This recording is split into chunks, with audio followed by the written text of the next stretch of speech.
These are the Bajau, a semi-nomadic tribe that live most of their lives at sea. They live on boats or in stilt shanty houses that they can erect literally in the middle of the ocean. And this is Gideon. His hometown of Masantol is gradually sinking below the waves. He's adapting to life on water instead of the land. With over 7,000 islands, few have mastered the art of living on water quite like the Filipinos. This is how they survive. First off, we head to Tawi-Tawi, where the Badjao, along with the Tausug and the Sama, live as some of the most hardcore seafaring people on Earth. Studies have shown that these communities are able to see clearly underwater without goggles, and that they have literally evolved larger spleens, allowing for superhuman breath holds. Oh my god, so I am completely gassed. And I'm telling you, he is quick and he can hold his breath for a long ass time. National Geographic even cites reports of Badjao divers who could hold their breath for up to 13 minutes underwater. It's the kind of outlandish, alien, otherworldly stuff that I just had to see with my own eyes. Oh man, I should have shaved. To find out, I decided to take a flight down to Tawi-Tawi. I needed to see this for myself, to freedive, eat fish, trap, and hunt with some of the most skilled ocean dwellers on the planet. We're starting things off in Bajau, the largest island of this secluded chain, where I'm meeting up with filmmaker Fads. He's invited me for coffee at a local Badjao breakfast spot, conveniently located right next to the bustling market and dock. It's time to get a little bit of food and get acquainted with what things are like in this corner of the earth. Fads. Dude, I'm so hungry. Yeah, that's why I brought you here. This is basically a native coffee. Native coffee? Native, I think it's from Tausug. We need to put a sugar first. I don't want sugar. That's why we need I'll do a little two bit. glasses. Yeah. I will explain it. So this one. Yeah. When this is hot, you're gonna put it here, the half of it, and then you just stir it, and it will cold easier. I'm just gonna pour it in like half? Yeah. And this just helps cool it down a bit? And just a half of it. Okay, and then you stir it. Okay, that's it. Alright, cheers, man. Okay, cheers. It's still hot though. Wow. Why don't we start with this, like you told me? What is this? So this is considered one of the heaviest. Really? Yeah. That's you perfect. should try heavy. So Yeah, in general, alright. this is like a Tawi-Tawi breakfast? Yeah. And it's like a whole smorgasbord of stuff? Yeah, and the good thing here, if you get this one, you only pay for this one. You don't have to pay everything. So they give you the whole plate and this, whatever you don't eat, you don't pay for? Yes, that's it. Okay, Fats, let's dig in. So what do? Just grab some? Are you gonna have some? Yeah. You see? You can taste the spices and the char coconut. Right. Kind of unique to me. I'm used to sort of the Vietnamese one, which definitely doesn't have a lot of spices in it. This has more of a like Middle Eastern type flavor. Yeah, it's almost like that. This is a banana. There's a banana? Coated with the flour, yeah. Oh. Yeah. Okay. It's a native banana. It's called Xuan. Jualan. Xuan. Alright, let's try it out. How's that? Wow. It's really good. Sweet. Yeah. Right? Okay. That's a good one. What percentage of the population would you say is Muslim here? Oh, I should say like 85 to 90%, like that. Is there any conflict here between the Muslims and the Christians anymore, or is that a thing of the past? Oh, nothing. 100%. We don't have that one. They respect us, then we respect them so much. Right. Yeah, it does seem like quite chill here now. And we're like super close to Malaysia, right? Yeah. And so would you say that the culture here is quite similar to Malaysian culture? Yeah. Especially the food, how we celebrate, like the wedding. It's almost the same with the Malaysia. I agree, man. Driving around here, having a look around, it has this weird connection. It almost feels like tropical Malaysia as opposed to the Philippines. It's almost like that. Right. Awesome. Thanks, dude. Cheers. Boom. Before heading out to fish with the Badjao, we stop by Bongau's fish market. Okay, so given that Tawi-Tawi is basically a whole bunch of fishing islands, fishing is still the primary source of income here. We're going to suss out exactly how it goes down. I love a good fish market, so this one should be good. The stores here are alive with a massive array of fish, from snapper, jacks, pufferfish, rays, and every kind of wrasse or parrotfish that you could imagine. It's clear that fishing isn't just an industry here, it's the way of life. There's even the intriguing mantis shrimp. It's an item that's been on my bucket list forever. I've been told that it tastes better than any lobster ever could. Most of them I don't believe are eaten in this area. They're usually exported because it's quite a high ticket item. And that the Sama and Bajau deftly trap them using underwater spring-loaded branch traps. It's on the itinerary, but for now I'm going to have to hold off from buying one. Today is about exploring the Badjao tribe and understanding their way of life. Today we visit the Badjao tribe here in Tawi Tawi. First though I have to try and not fall into the water. Hello, welcome to Tawi Tawi. Look at this, dude. You have to tread carefully along these wooden planks. They literally sway and move as you walk. Sure, these are stilt houses, but there really is not much between you and the water.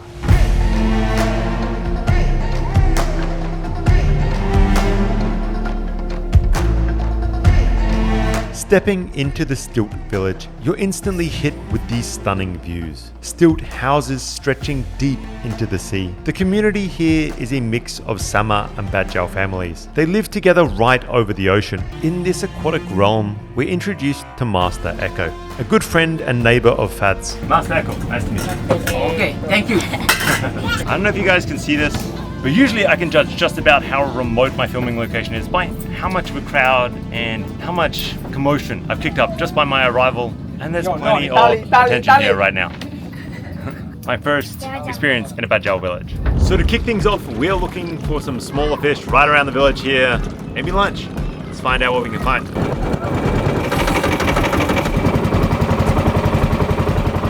Echo is clad in his makeshift flippers and wields a custom-built spear gun. It's a gift from his international fans, thanks to a Facebook page that him and Fads run. We've arrived at the dive spot and I've got to admit, it looks beautiful. This is a stunning reef right off the corner. To be honest, we're only a 10-15 minute boat ride from the main island itself. I'm going to my boat to shell it. It's a good thing I bought a change of clothes. We start out near a vibrant reef, and this place is simply stunning. Echo, with his years of experience, can glide through the water with an almost supernatural ease.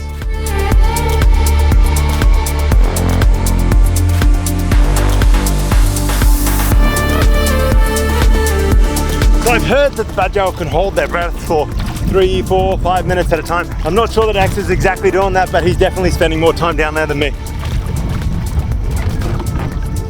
It is incredibly clear water, but there are no fish to be seen. Not one to give up, Echo guides us to another location where he's quickly able to spear some fish. Echo right now is diving down, trying to catch us a fish. And I'm telling you, he is quick and he can hold his breath for a long ass time. I am out of shape and I'm a little bit gassed, so my ability to stay underwater is pretty seriously compromised.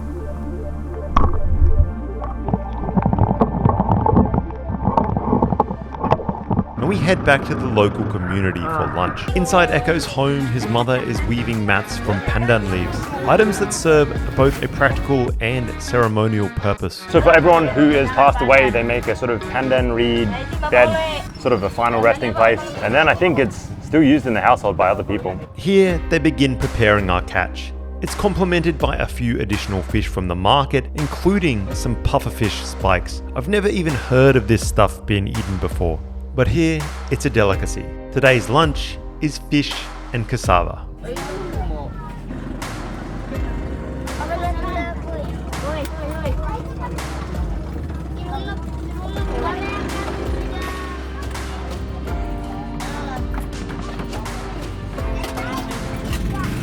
This one is sort of, I think, like the most, maybe not intimidating, but unusual dish here. It looks basically like the skin of a pufferfish of some kind.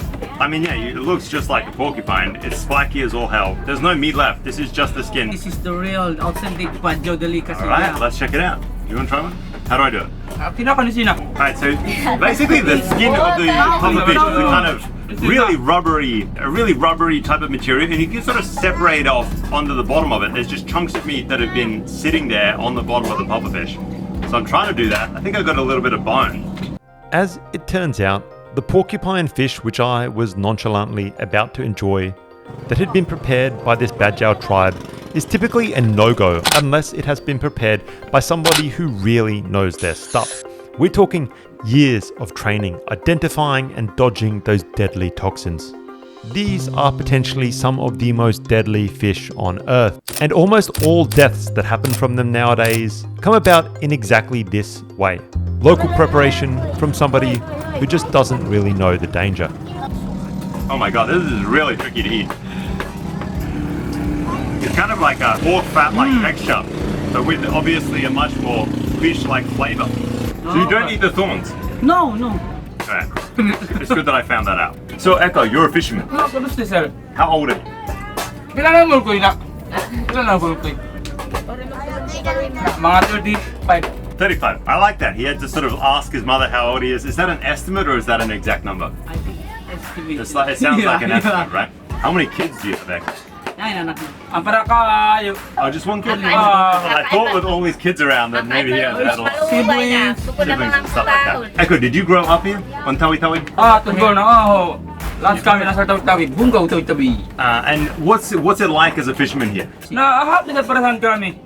Ahaya na kayo mga bungaw Tawi-Tawi, marami yun. Are there a lot of fish here still? Is it very plentiful? Is it easy to catch fish? Ahonit. For now, it's hard. Oh, really? It's getting harder. How is life different now from when he was a kid?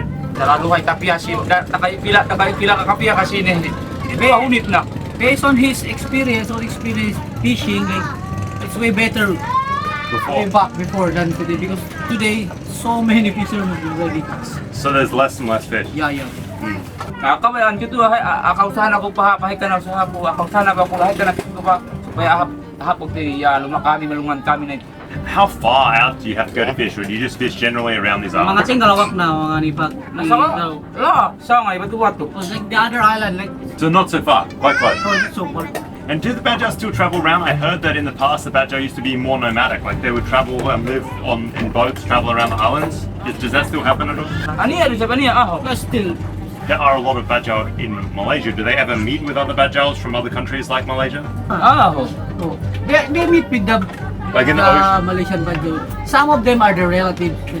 When some of them here are like a wedding, the Malaysian Bajau will visit. I see it too. Well, thank you, man. It's good to know. Like many, my first encounter with the Badjao was in Manila.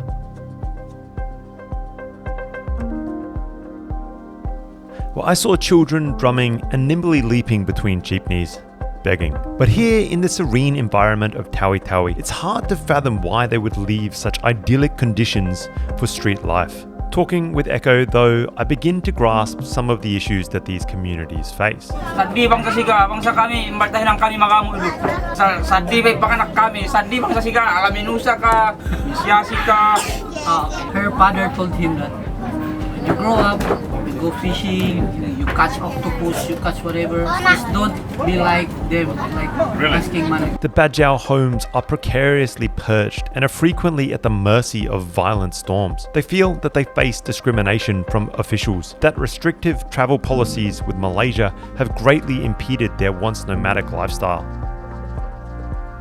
Access to essential goods at reasonable prices are getting harder to come by. Basic necessities such as fuel and rice are both costly and scarce, attributed to the region's remoteness, inefficient supply chains, and the heavy regulations and taxes regarding sourcing items from Malaysia, the closest supply port. Finally, overfishing now necessitates longer journeys deep into the sea with larger boats that many don't have access to.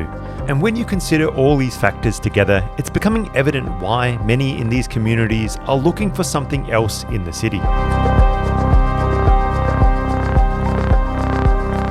I can't help but wonder, do the even more isolated communities here face the same fishing woes? So we're heading out to the super remote island of Sibutu to find out. This Filipino island has no natural freshwater, so you can't farm the land. It's nearly 370 kilometers from the nearest mainland port, so most can't afford to import goods either. But the people here thrive solely by living off the ocean. To survive, they trap, hunt, and farm the sea, not the land. I'm here to find out how. I'm joining forces with EJ, a local spearfisherman and YouTuber, along with Franz, a translator and guide. They're set to introduce me to Sibutu's unique way of life, centered around seaweed farming. But EJ's also promised to take me out with some of the most skilled ocean hunters in the community, in the hopes of fulfilling my mantis trapping dreams, and in order to show me the incredible marine life and skills that they possess as spearfishermen, to dive deep to spear giant fish off ancient wrecks. In Sibutu, the site of seaweed farming is everywhere. There's rows upon rows of it, each strand suspended on the water surface by a network of ropes and bottles. There's far more seaweed than this island could possibly consume. So what's all this seaweed for? To find out, Franz has planned a visit to her sister Mad's home so that we can tour their family seaweed farm. We find Mad's right in front of her house, grilling tuna and steaming seaweed. The aroma is irresistible, and I eagerly ask to sample some right away. This one is called tompe in our place. Tompe. 15 pesos for this bag. We have a sort of one bag of cassava, one bag of seaweed. There's a fish right here. Let's try it on its own first. Wow. Is it okay? That is a really interesting flavor. Good texture. This isn't going to be too much of a surprise. Almost like a jelly baby if you've ever had one of those candies. Not sweet, very fishy, unsurprisingly. Then we have to try together with the fish. Sure. I want to, okay, let's try a little bit with the fish. I think it's a type of mackerel or a type of tuna. Yeah, something like that, the small tuna. Small tuna. Yeah, try it. Oh wow, that is really good. There's something about grilled tuna that I really love. It's that oily flavor, and the seaweed here perfectly complements it. I kind of thought that it was going to be an overload of fishy flavor, and it is, but it's the good kind of fishy flavor. Try it. We're washing it down with a little bit of coconut juice. Oh, so sweet, so sweet. That's really good coconut. It's a stark contrast to Bajau, where fishing dominates the economy. Here in Sibutu, life revolves around seaweed, an essential part of their livelihood, Mads explains, and takes me around their family dock where the daily seaweed processing is well underway. Like with everywhere in the Philippines, people here are incredibly friendly. It's crazy to me that you can just kind of walk into somebody's back garden, obviously asking permission, but they are more than happy for you to sort of film them going about their daily lives. Incredibly awesome place, and I cannot recommend coming to Sibutu anymore. This is an amazing island. Here, seaweed propagates rapidly through fragmentation, a natural form of asexual reproduction. In this process, even half of the original seaweed organism can regenerate itself into a new, fully functional individual. This allows for rapid production of vast amounts of seaweed which thrive in Sibutu's stunning waters, simply by continuously splitting the seaweed. You use some knife to cut to make it small and to grow. The farming process is both simple and ingenious. The seaweed, suspended on ropes and buoyed by bottles, is brought in for fragmentation. Each seaweed clump is carefully sliced into two with a knife, resulting in two brand new fragments. These fragments will in time start developing holdfasts, small root-like structures that anchor them securely to surfaces like ropes, mimicking natural anchorages on rocks or coral. But for now, they are tied in place. Yeah, how many meters of rope is this? 5 meters. 5 meters? Yes. And how much seaweed do you have out there? 200 or 300 in 5 meters. So how many pieces of rope out there do you think you have?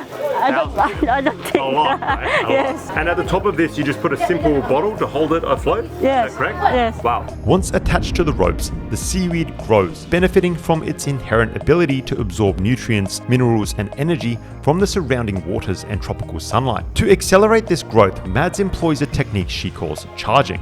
And how long do you leave it in here for? It won't take 1 minute, 1 minute or what? Wow. Inside the boat. Okay, so this is ready to go back out. Yeah. This process, repeated continuously, results in vast expanses of floating seaweed plantations across the waters of Sibutu. The seaweed's rapid spread and resilience to environmental change make it an ideal crop for this remote tropical region. It can be cultivated in massive quantities with minimal need for seeding or intensive care, establishing it as a sustainable and effective resource in an area where traditional farming is just not possible. How long do you need to dry it before you can sell it? One day and a half.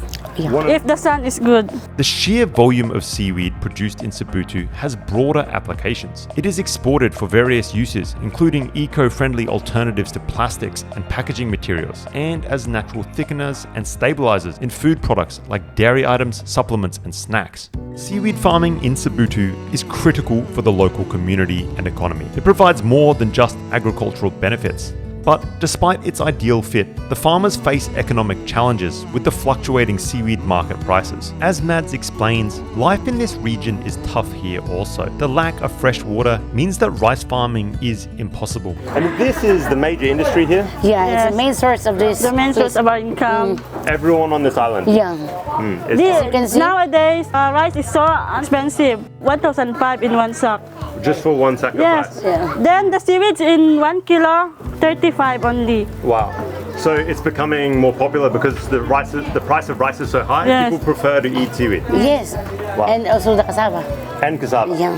Cassava and seaweed because of the price of rice. Rice is very high. Wow. Seaweed has thus become a big part of the diet, but falling seaweed prices and rising rice prices have made things pretty hard here. But it's not all negatives here.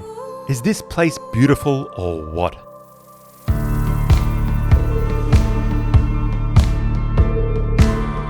Vast, sweeping sand flats and crystal clear water with seaweed farms bobbing above the sand and reef. Here, almost everybody lives, not on land, but along the coast in stilt houses, some even deeper, surrounded entirely by water. It is a marvel. Easily one of the most stunning destinations I have encountered, a place that I am definitely returning to. Just an absolutely fascinating place. Stunningly beautiful. Some of the most beautiful beaches and water I've seen. I don't know that I've ever seen water that's quite this clear. It looks like the Maldives. It looks like those kinds of photos that you see and you dream of. That typical Windows background, the wallpaper, the dream island. Visiting the resting place of some of the earliest Muslim missionaries in the Philippines, we run into locals making boats by hand, the only electrical tools they have being run off small generators. And do they make it for themselves or do they sell them? No, sometimes people ask like the rich one, Ask them to build. And how much does a boat cost? Oh, this one is almost 100,000 already. 100,000 pesos. Yeah, Wow, it's from all the expensive. stuff needed. Makes sense. Say, how long does the boat last? Oh, it take like 10 years. 10 years? Yeah. Oh, very nice. And all of the locals we run into, they seem happy. Franz sheds some light as to why. You see, she's gone the other way, having moved back to Tawi from a call center job in Manila. And when I ask why, she explains here, if you need food, you just swim out from your home and you can catch it. And as I soon find out, she's not joking.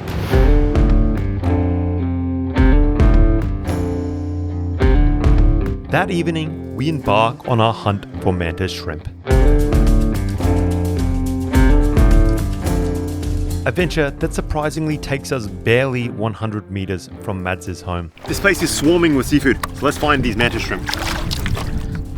The method is intriguing and traditional. We start constructing underwater snares, designed specifically for these elusive shrimp. The shrimp inhabit holes nested within the seagrass, and they are almost impossible to find. But Asarip and Jojo locate them seemingly with ease. What fascinates me most here is the intricacies of the trap.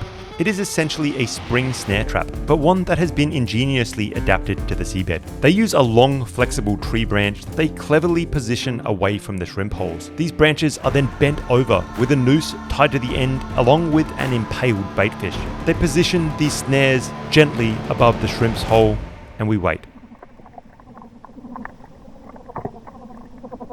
Sea grapes. Lato. Okay, so Asharip has just handed me a bunch of these sea grapes. The kind of thing you only see at a sushi restaurant. Apparently you can just eat them. Wow, that's crazy. You get that standard explosion flavor that you get from the sea grapes at a sushi restaurant, but of course they haven't been cleaned or anything like that. So these are salty. These just mini explosions of flavor. It's like having tiny balls of fish sauce explode in your mouth. That is crazy. Wow. Just wild that you can just rip this off the ocean floor and eat it. The fact that these guys are able to construct intricate and delicate traps underwater is mind-boggling. I could barely even hold my breath to film them. The first shrimp that we catch manages to avoid the snare, but it is propelled away from the hole, and Asarip and Jojo manage to catch it by stabbing at the seagrass with bamboo poles, forcing it to flee to the surface. And once it is away from the sand, this thing stands no chance at all.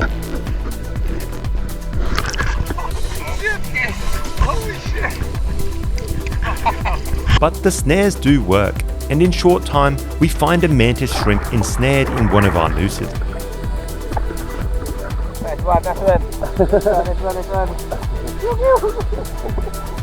So I'm like, I thought decent in the water.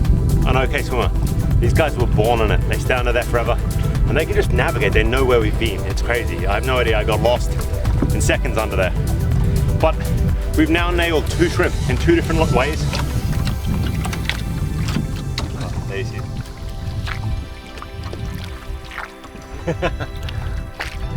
Master Asharip.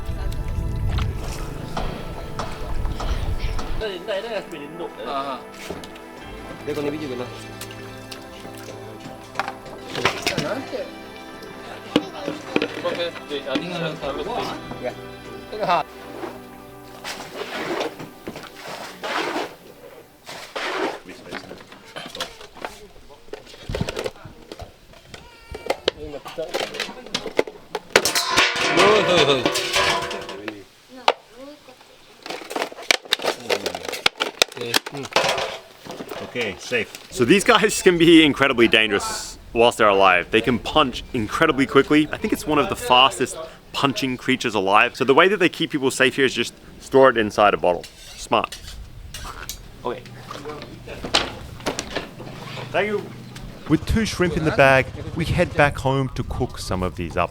The shrimp are emptied from their safety bottles into a pot containing a bed of lemongrass and sliced shallots.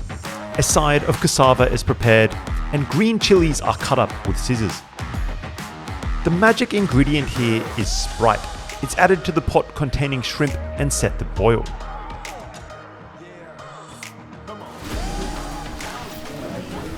As the cassava is cooked in a wok, small red onions are sliced and garlic is crushed in a mortar. The onions and garlic are then added to the piping hot wok, and next Malaysian curry powder is added to the mix. The now sweet and steamed mantis shrimp are transferred over to the curry. A touch of water is added.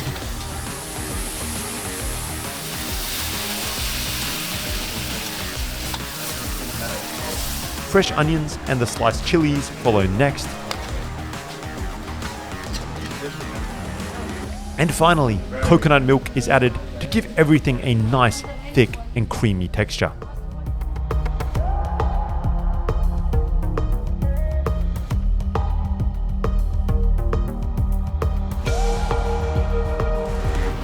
Okay, guys, this is the moment of truth. We have finally come back with one of these giant mantis shrimps here in Sibutu, and I'm telling you, it is pretty wild. That entire hunting process was one of the most enjoyable, fun, and really interesting methods of catching. I'm expecting something completely different from anything I've ever tried when it comes to shrimp, that's for sure.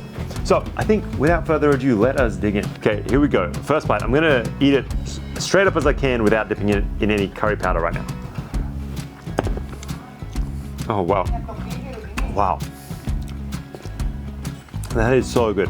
Something about mantis shrimp, it's kind of halfway in between crab and lobster. This has that perfect amount of seafoody bite. The curry here really gives it a little bit of a kick. This is really something that is special. So this one, I'm gonna dip in this curry powder to see if we get a bit more of that flavor. Wow. Probably not a surprise because it's a curry paste of sorts, but this tastes at that point very much just like a seafood curry or something like that. Really heavy flavors. The chili starts to really kick in. The fresh onion gives it a nice amount of bite. And once again, I would reiterate, it is pretty hard to go past mantis shrimp when it comes to seafood. This stuff is an A-tier meat to me. Way above lobster. Absolutely sensational. On the crack of dawn the next day, we're already on the move. EJ has assured me that overfishing here is not a concern, and that fish are absolutely everywhere. He and his brethren are masters of harvesting on just a single breath, he tells me. And so we speed out to one of the many wrecks. And man, these boats are insanely fast.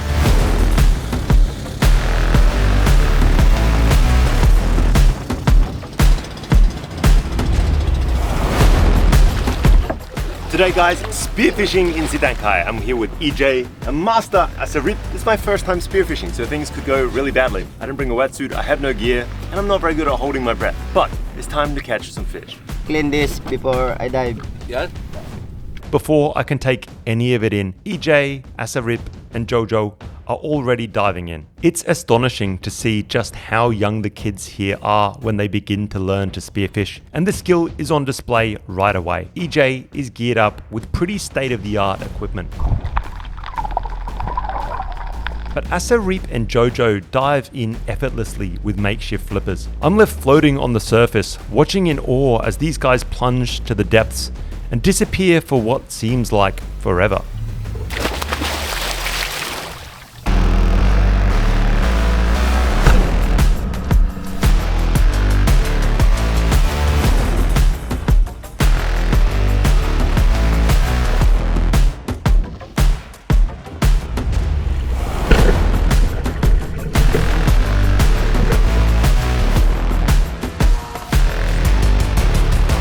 They then re-emerge, each with a giant fish in hand. It is seriously impressive stuff. Dude, this is crazy. One drop, both these guys come up with a huge amount of fish. It's packed down there. Very strong current. Yeah, super strong current today, right? I catch fish. Right. Oh my God, so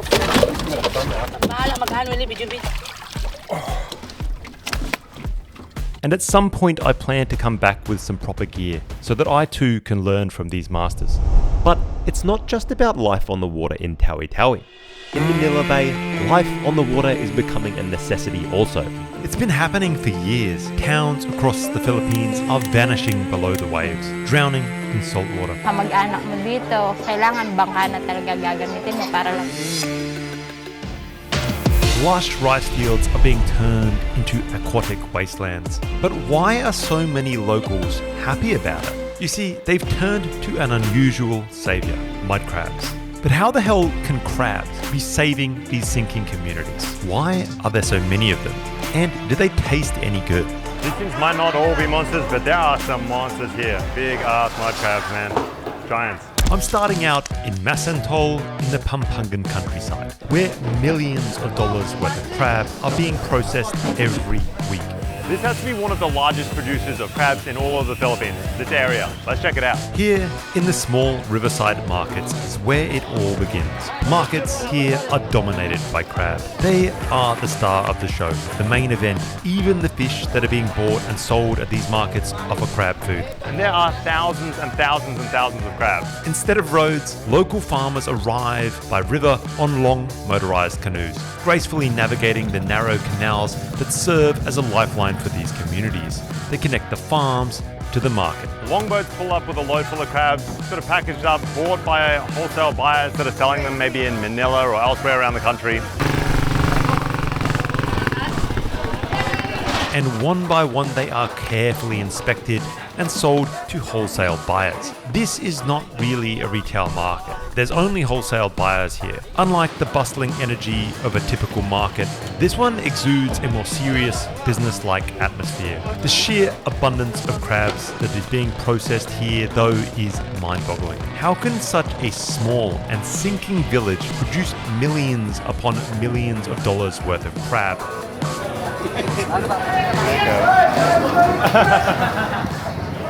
To find out, I'm meeting up with Gideon, a young crab farmer who has agreed to show me around his family crab farm and explain exactly how things work. But things were not always this way. Gideon's family were once rice farmers, as was everybody in this area. When your parents grew up here, they used to be rice farmers. Yes, before they are rice farmers, but when I was a child, I was in this kind of industry, which is fish pond. Getting the drone up in the air just blew my mind. An intricate web of canals connecting what were once clearly rice fields, now flooded with ocean water as far as the eye can see. The waters of Manila Bay are slowly engulfing the coastal regions of Bulacan and Pampanga. Over the past 2 decades, these lands have been descending at 4 to 6 centimeters per year into the embrace of the sea, a sinking phenomenon that is believed to be fueled by the relentless extraction of groundwater and the compaction of the earth beneath. But that's just the beginning of the story. Sea levels surge here at a rate 4 times faster than the global average, adding to the threat against the coastline. And if that's not enough, the once sprawling mangrove forests here, spanning over 130,000 acres, have dwindled to near nothing, leaving this region incredibly exposed to the unpredictable forces of nature, flooding, and the annual onslaught of fierce typhoons. It makes living conditions harsh, to say the least. Things had to change. There's no livelihood. We need to convert it in fish pond in order to earn money and survive here in our area. That's where Gideon's farm comes into play.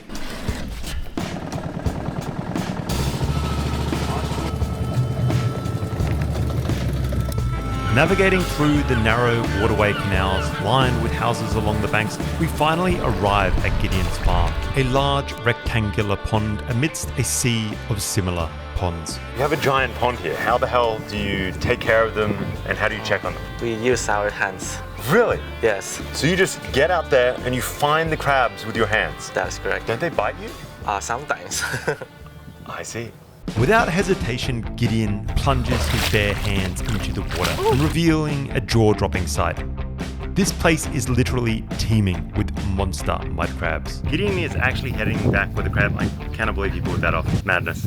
Farming these crabs is a relatively simple but fascinating world. Multiple times per year, the ponds are heavily stocked with fingerlings, and these voracious eaters now number in the tens of thousands, and they need a whole lot of food to survive. We feed them every day. Just throw fish out there. Yes, that's true. As it turns out, the food is farmed along with the crabs in the same pond, and so I head out with Gideon to capture a bountiful catch from this pond. The water is alive with an array of coastal fish, an assortment of prawns, and a huge amount of tilapia.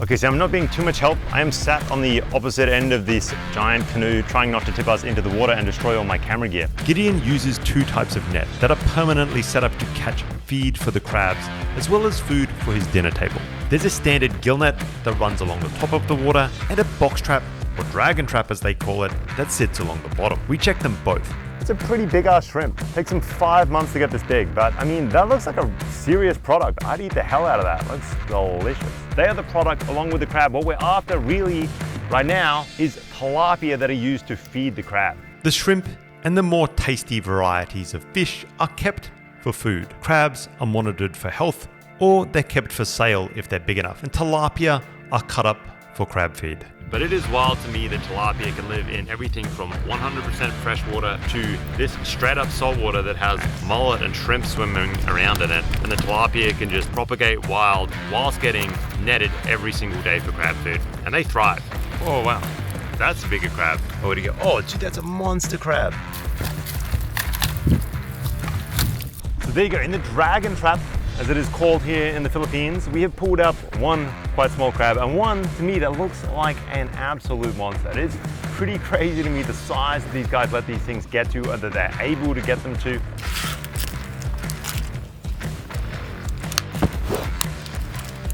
Oh dude, that was so quick. 3 times. So if you want to check the crab if it is fatty, you can press it here. If it's hard, it means it's fatty, like this one. It's hard to press. And also with the weight of the crab, you can check that in your own hands. After checking the nets, Gideon and I prepare some of these tilapia for food. After cutting up the tilapia, we head back out to feed the crabs.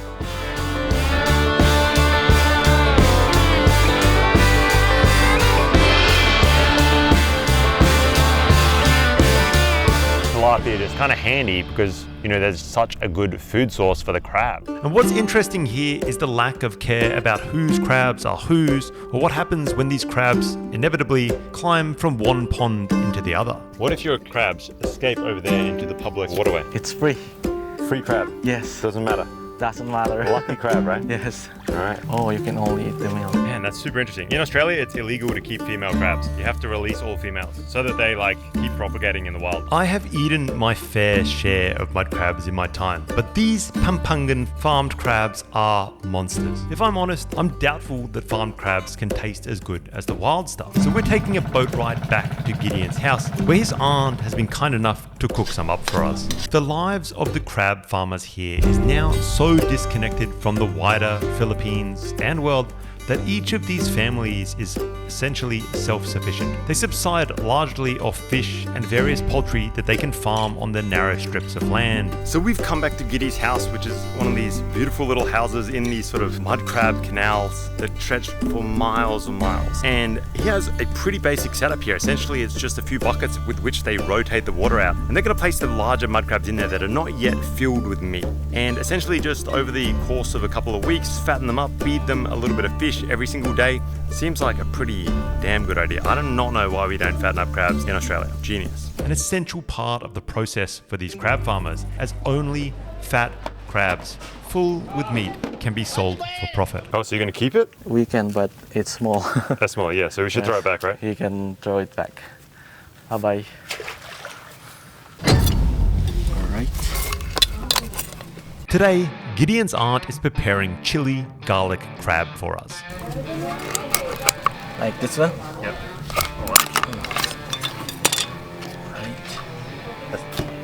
She starts by dicing up some small local chilies. Next, ginger is crushed and cut into thin slices. And meanwhile, Gillian quickly dispatches the crab. That's a serious freaking mud crab claw. That's wild. Farmed. It's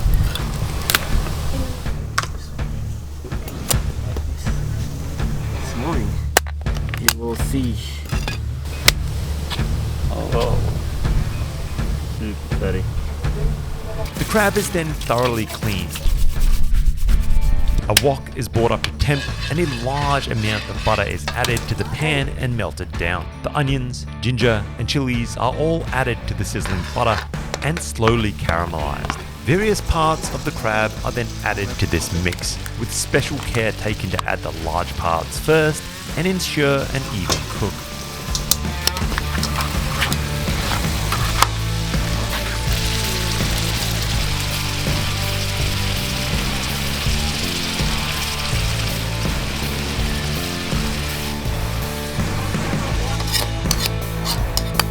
Everything is stirred well, a touch of salt is added, and then everything is left to simmer.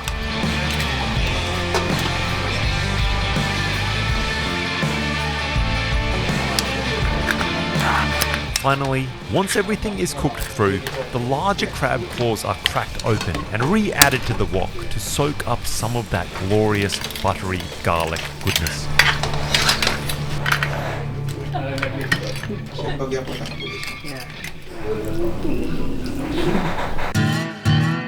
Once done, we sit down to eat. Gideon, Yes, dude, this looks amazing. definitely. How big was this crab? It looks like a monster. 1 kilogram. 1 kilo. Here in the Philippines, it's 1,100. But if you go in Manila, it's 1,500. How often do you eat mud crab like this? Once a month? Once a month. Yes. I mean, that's still fairly frequently, but you catch mud crab every day. Twice a week. Twice a week. Yes. Look, your auntie has prepared this in some incredible looking sauce. Man, this is my kind of meal. I could do this every day. Dude, I can't wait any longer. Why don't we grab a bite and we can get going? I wanted to try one of these giant ass crab claws. Let's do it. Cheers, man. Ching. Let's do this. And just to us again. Oh my God, wow. Dude, that is incredible. The garlic flavor, really strong. Rich, garlicky. You get a little bit of bite from that chili. Wow. You know, I'm used to sort of just the plain steamed crab, but I'm gonna start doing it like this. This garlic steamed crab, wow. Yes. It's very yummy. A little bit of ginger in it, right? Yes. Oh my God. It's not really as dry as most crabs. I think when we're steaming it, I've been cooking it for too long or something. This is really, really tender and a super unique way to cook crab. I really haven't seen mud crab prepared like this before. Oh, the body? Yes, the body. Wow. That is a good idea. Dude, oh my God. There is just a ton of garlic on the top of this thing. Oh, I'm going to scrape off a little bit of this garlic, ginger, chili mix because otherwise it's just going to be a little bit too powerful. And you can really see the fattening up process like this. You know, I've seen a lot of crabs you catch wild and there's really not all that much meat in them. And where the meat is in the claws, but this is just chunky. That is thick, thick, thick with meat. That is crazy. Oh my God. This is the good part. That's the best bit? Or like the swimmer? Yes. Okay, I'll grab one of these. All right, here we go. Oh my God. You can just, it's so juicy. I can't get over that bit. It's not dry at all. You can just suck it out and, wow. Exceptional meat. That is so good, dude. That's incredible. So you eat this once a month? Yes, once a month only because it's unhealthy if you eat a lot. Oh, I wouldn't care. I would eat a lot of it. This is the fat of the crab. All right. Wow, the fat of the crab? Yes, you can try to use this. What? Get everything and then eat. I've never even heard of people eating this.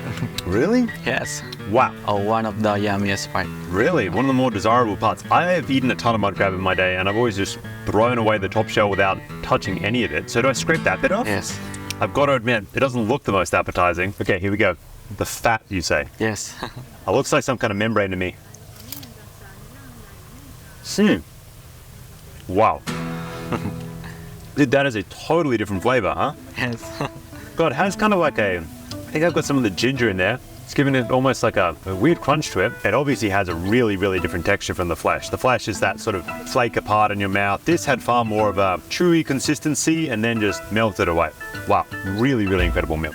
Man, is this a big mud crab to you guys? Do they get much bigger than this? Oh, yes. The most biggest crab that I caught is 2.5 kilos. 2.5 kilos? Yes. Holy crap. How many crab do you think you have in your farm? When the time that we put the fingerlings in the pan, we usually put 5,000 to 10,000 pieces. 5,000 to 10,000 fingerlings? Yes. And you do that how often? 3 times in a year. 3 times a year? Yes.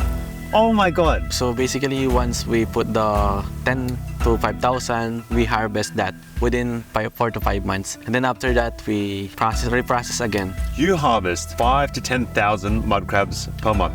Yes.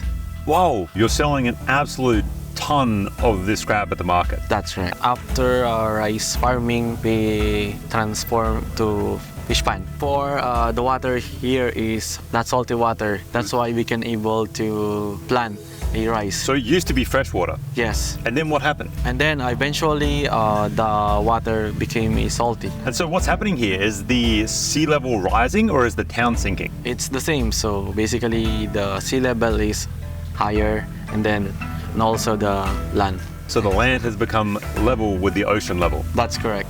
Is that why the town near here seems to be sinking? Like everything when I drove past was underwater basketball courts, underwater churches. Yes.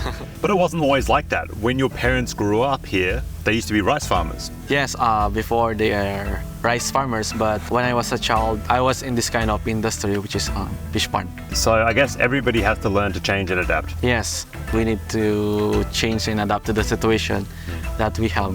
Well, dude, I tell you what, you guys have adapted in maybe the best way possible because that is absolutely exceptional. It's a high value product, tastes amazing. The lifestyle out here is really beautiful and very nice. So I think you've got a good man. Thanks for showing me around your fish farm today, for letting me try some of this amazing crab. I'm never gonna look at crab the same again. And next time I catch one, I might just take it home and fatten it up a little bit. Yes. Good method, right? Mm-hmm. Thanks, man. Thank you very much. You're welcome. So Manila Bay is rising, and these rice fields are turning into crab ponds, right? But here's the twist. The locals are winning. They've gone all in on these massive mud crabs.